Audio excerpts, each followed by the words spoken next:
welcome to another video tutorial with Marklinofsweden. Today we're going to talk about operations. I have a tutorial on how to make a full-scale operation prototypically, more or less, with car cards and waybills, and how all that is managed. Check out that tutorial if you're interested in that. If you don't want to go all the way, but feel that sometimes, running the trains round and round and going to the shop and buying more trains and longer trains, and well, that's fun for a while, but if you kind of think maybe you realize that your trains are not running that much, especially not the ones that you purchased last year. I don't know, it might not be that. You might be running your trains every evening and well, that's fine. I came to a point where I realized that I needed something that kind of drove the traffic a bit.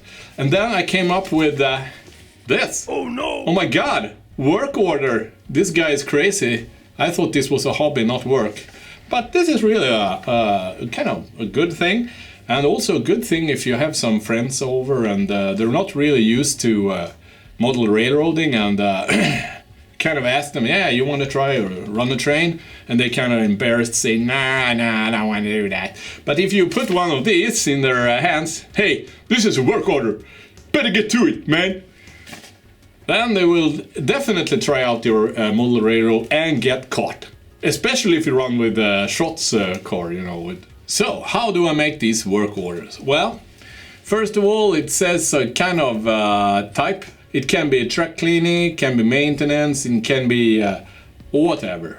At one point I was running the entire railroad and track cleaning and everything based on work orders. And then I got the kind of flow in that. Then it's what kind of material is used, rolling stock, engine, cars, and what is to be done here. So first thing is to locate this on the layout. That could be a challenge for someone, a newcomer. Second is to check for the cars. It should be at least 2 cars suitable for timber transport. Then you should run the train with the cars down out on the line.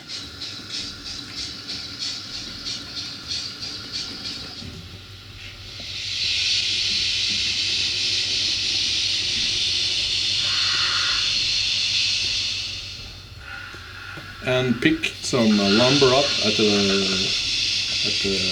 line side.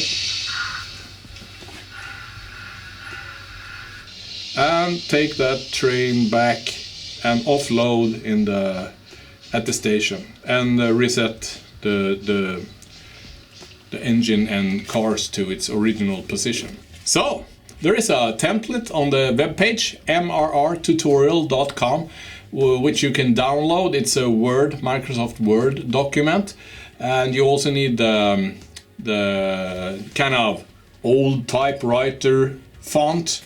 It's there too, it's in the zip file, so you need to install that into your computer to make it look nice. It's a really good way to keep the rolling stock moving on your layout. Alright, I hope you liked the tutorial. If you did, please help others to find this video by giving it a thumbs up. If you got questions, please post them in the comment field below and I'll try to answer them as soon as possible. If these videos helped you with your hobby, remember that all of this happens because a few of you supports the channel. So if you want to be one of the good guys and keep the lights on here and the cameras rolling, sharing my passion with you, go on to Patreon or make a one-off donation via PayPal on the link found below in the video description. Please subscribe to the channel and you will get a notification once next video gets published. Until that happens, see ya!